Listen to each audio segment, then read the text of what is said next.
But there's a metal that most of us come in contact with every single day without necessarily even realizing it.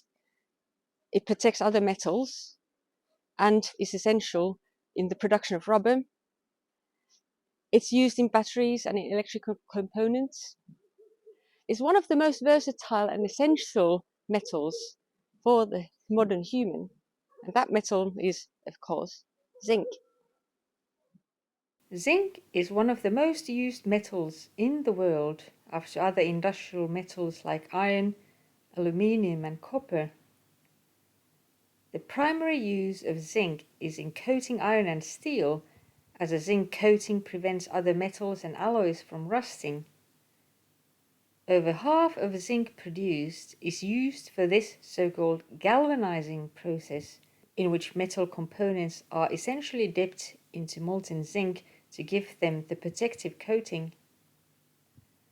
Zinc-coated corrosion-resistant steel is essential everywhere in the modern society, from transport to buildings and bridges, to energy production and transmission. Apart from galvanizing, zinc is often used in alloys with other metals to be used in everyday objects, such as door handles, taps and other fixtures. Zinc is also essential in producing rubber for things like car tires, as it transforms the soft rubber gum into solid rubber. Finally, zinc also has applications in energy storage.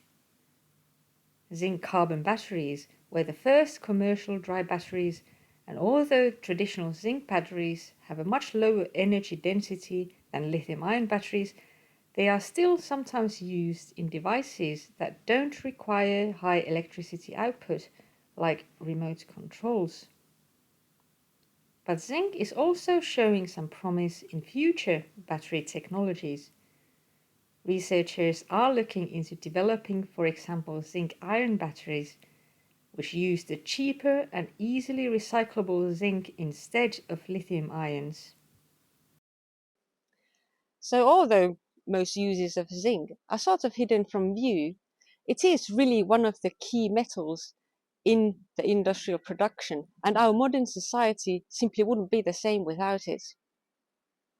And like pretty much all metals, the demand for zinc is increasing, both due to the global population growth and the energy transition. Corrosion-resistant steel is essential for building low-carbon energy production, such as geothermal, wind power and solar power. So zinc coatings protect solar panels and wind turbines, preventing rust, particularly in offshore wind farms.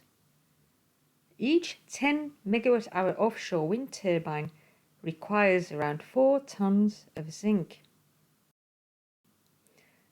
Zinc is easily recyclable, and about half of scrap zinc globally is already being recycled.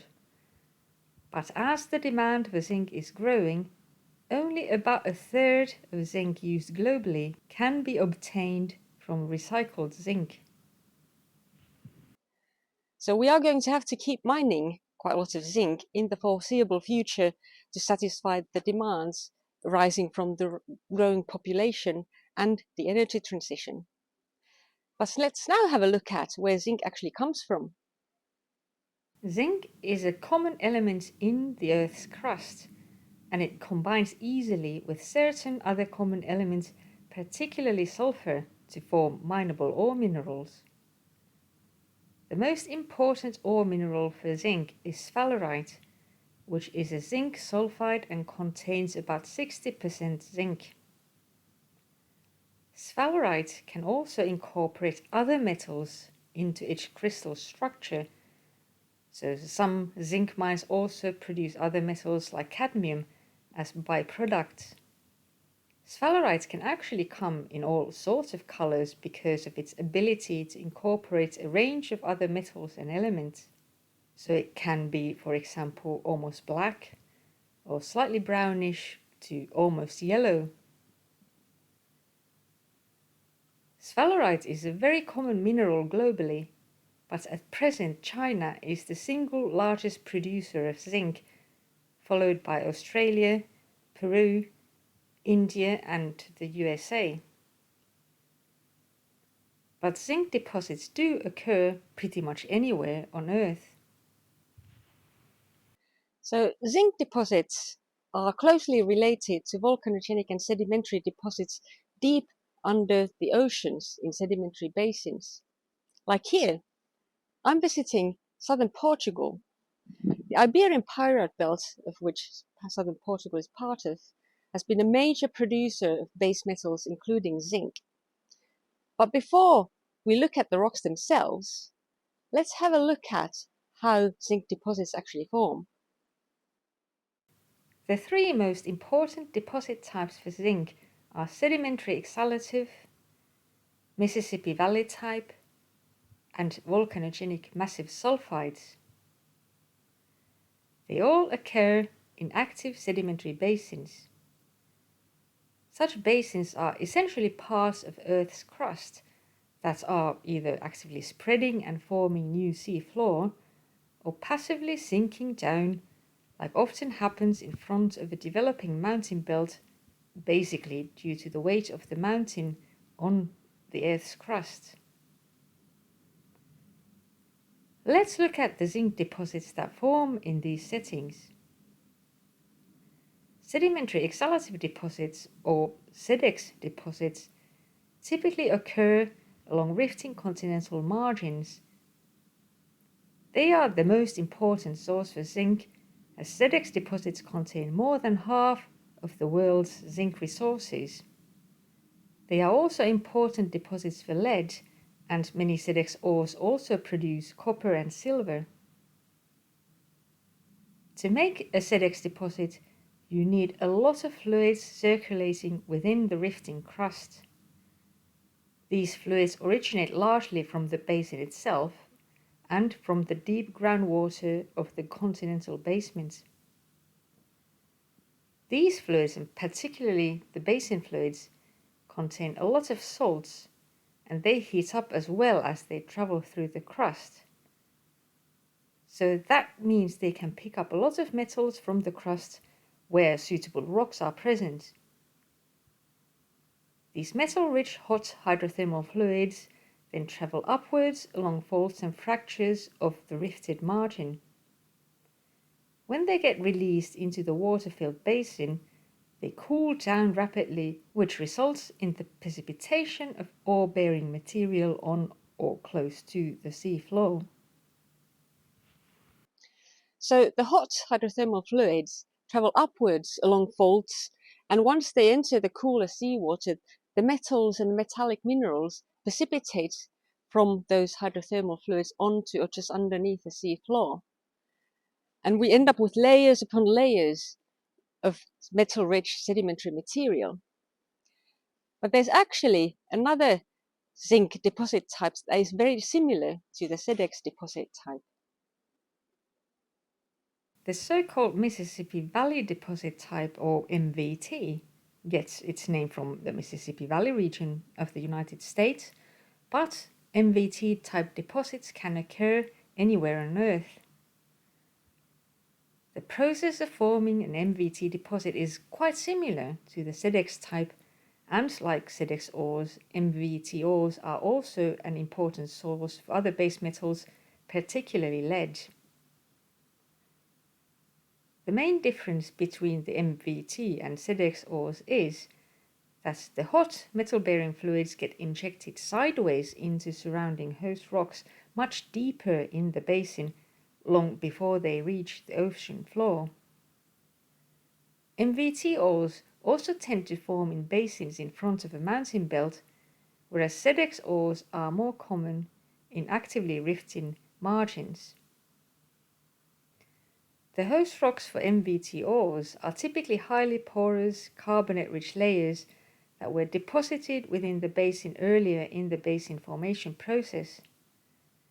These carbonate layers are typically quite extensive, so ore deposits formed in this way can be very large as well. But as with SEDEX ores, The richest ore is typically found close to the faults along which the metal-bearing fluids travelled. Now, the third major zinc deposit type is actually also quite similar to the ZX and MVT types. The main difference is that instead of the hot hydrothermal fluids just circulating within the crust and the sediments, a major proportion of those fluids actually originate from much deeper down and from magmatic fluids. So for that, you need active rifting and magmatism. This ore type is called volcanogenic massive sulfide, or VMS. VMS ores are created by hydrothermal events resulting from volcanic activity in submarine environments, particularly in areas where the crust is thinning, such as in mid-ocean ridges. The thinning of the crust is associated with melting of the mantle. Magmas travel upwards and intrude the crust near the surface.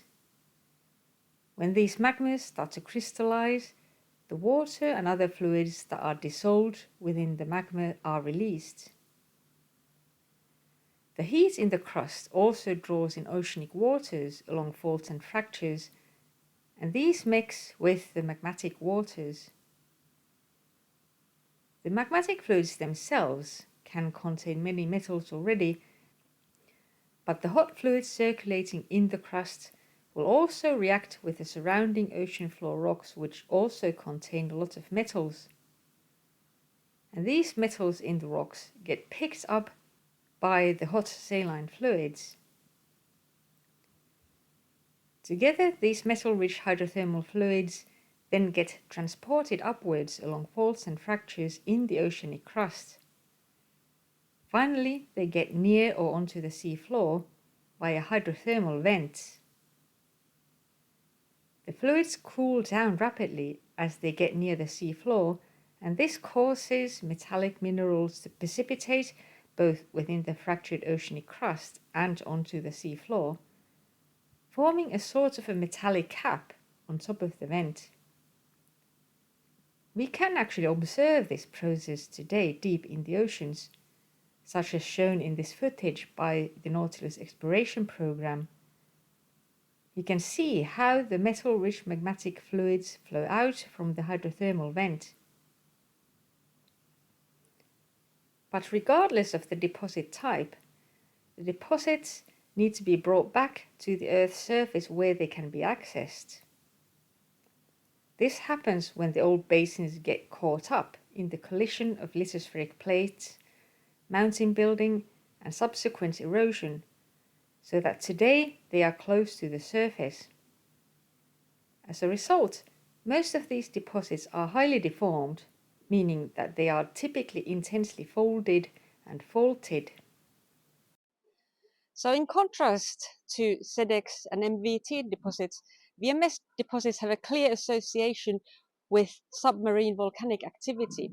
And it is this link with volcanic activity that also makes this type of deposit very prospective for things like gold, silver, and cobalt.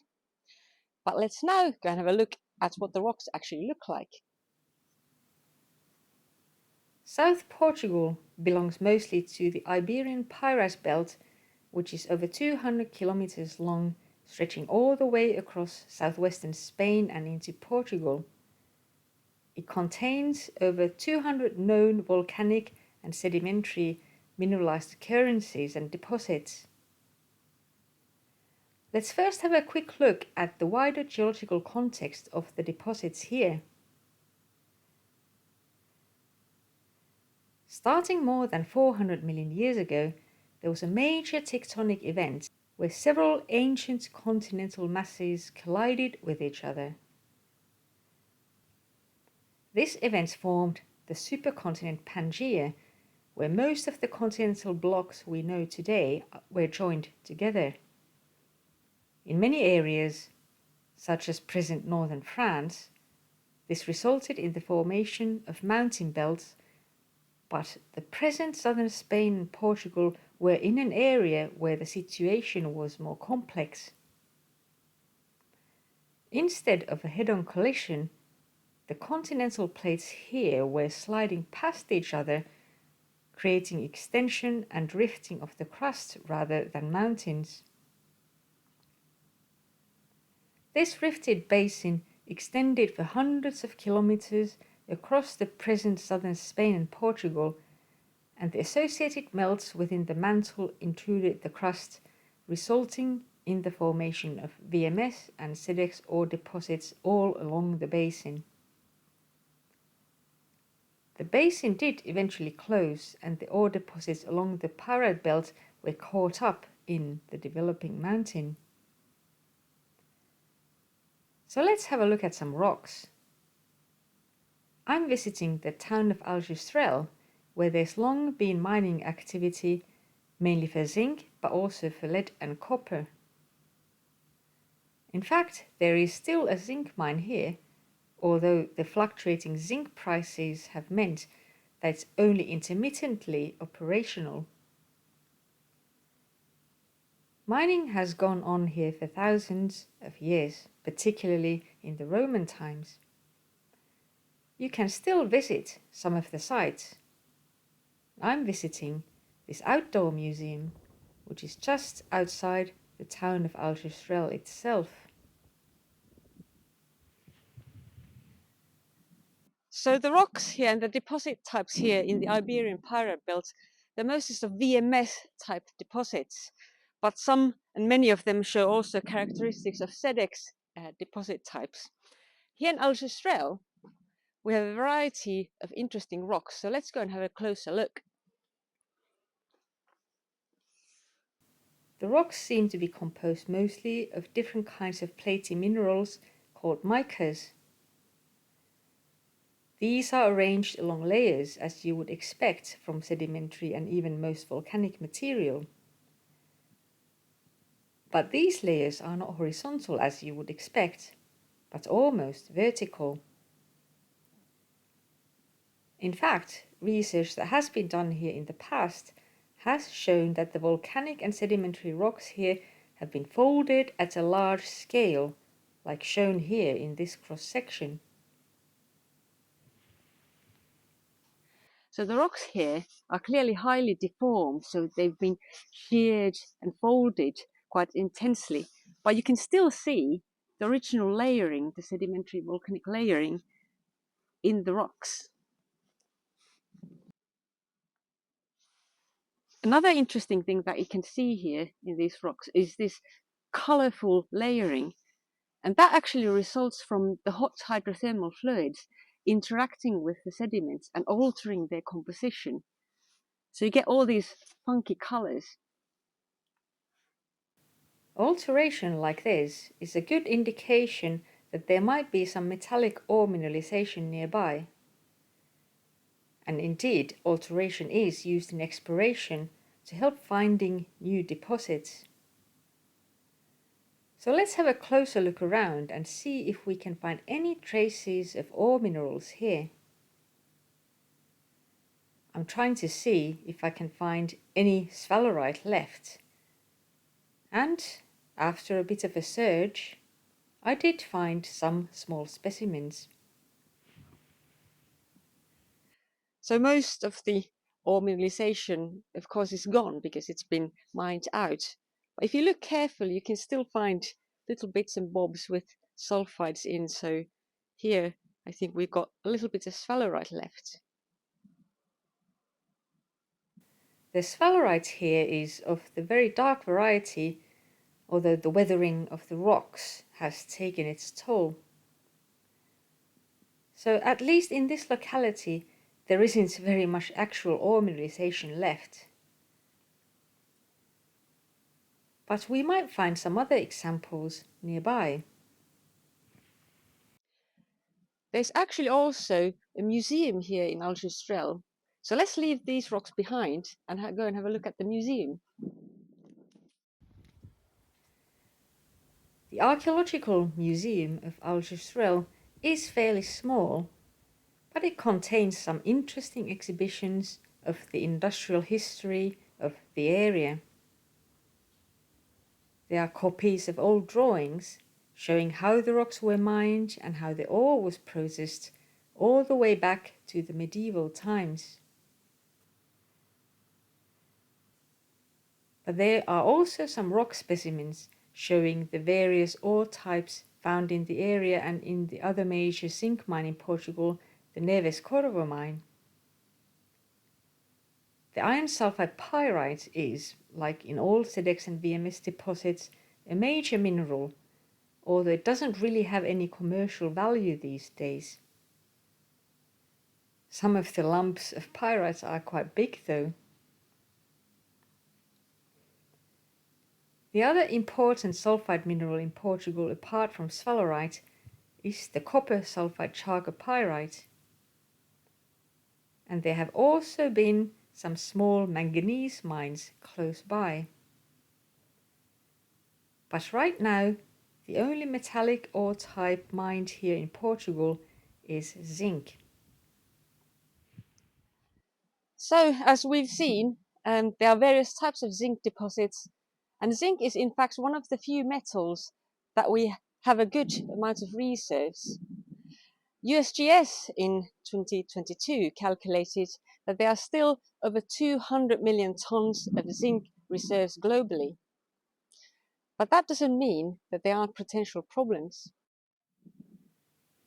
We use around 12 million tons of zinc every year. So the current known reserves should be enough for at least the next 15 years. But many large zinc mines have already been depleted and closed, and new mines may not be opening fast enough considering that the demand for zinc keeps increasing. Especially the energy transition will increase the demand for pretty much all metals, including zinc. Some predictions show that the demand for zinc that is used to build solar and wind power will quadruple between 2020 and 2030. So it is slightly concerning that recent research shows that there hasn't been a major lead-zinc discovery in about 20 years. There are also potential geopolitical issues. Today, zinc production is dominated by China, which for some countries poses concerns about security of supply. In addition, unrest in places like Peru, which is another major zinc-producing country, has the potential to significantly disrupt zinc production. Zinc often flies under the radar, probably because it has been so common and easily available, and today we actually have a slight surplus of zinc. But we shouldn't be complacent about the availability of zinc, because it's a really crucial industrial metal. Our modern society depends on it.